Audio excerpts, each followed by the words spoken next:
Orangnya dum yang ka dipuput le Partai Aceh orangnya. Orangnya pakan demahan adi le Partai Aceh. Kaitu gop iwate. Kaitu gop orangnya iwate. Nyo yang perle nebete raka kampung. Orangnya sebedoji yang na pembangunan je kampung seluruh Aceh. Nyo mandum-mandum gam.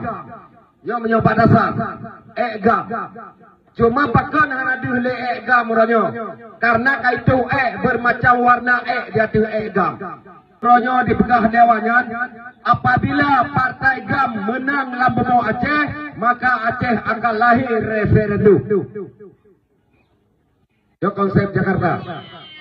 Yo orangnya Katruk saudara lun, katruk ada lun untuk dipoh karakter Partai Aceh supaya Partai Aceh penali lam jantung hati rakyat Aceh. Sehingga orangnya dikap pada le dikuh pi yang kamu dalih gegak.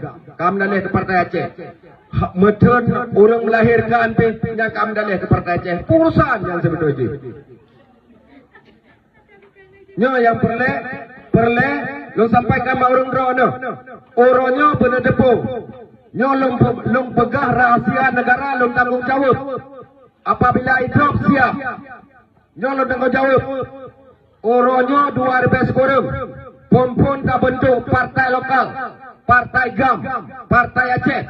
Orangnya didu Menteri Pertahanan Jakarta. Pu dipegah lewatnya dalam sidang kabinet rahasia yang memang haji direkam. Orangnya dipegah lewatnya. Tapi yang lu harap orangnya setiap komandan GAM lang kampung, maka orangnya ne berharap rasa hidro ke depan kan bacale, rasa hidro di kali gato oleh Allah. Cuma yang dapat pun ditanya orangnya demi kepentingan nasional Aceh.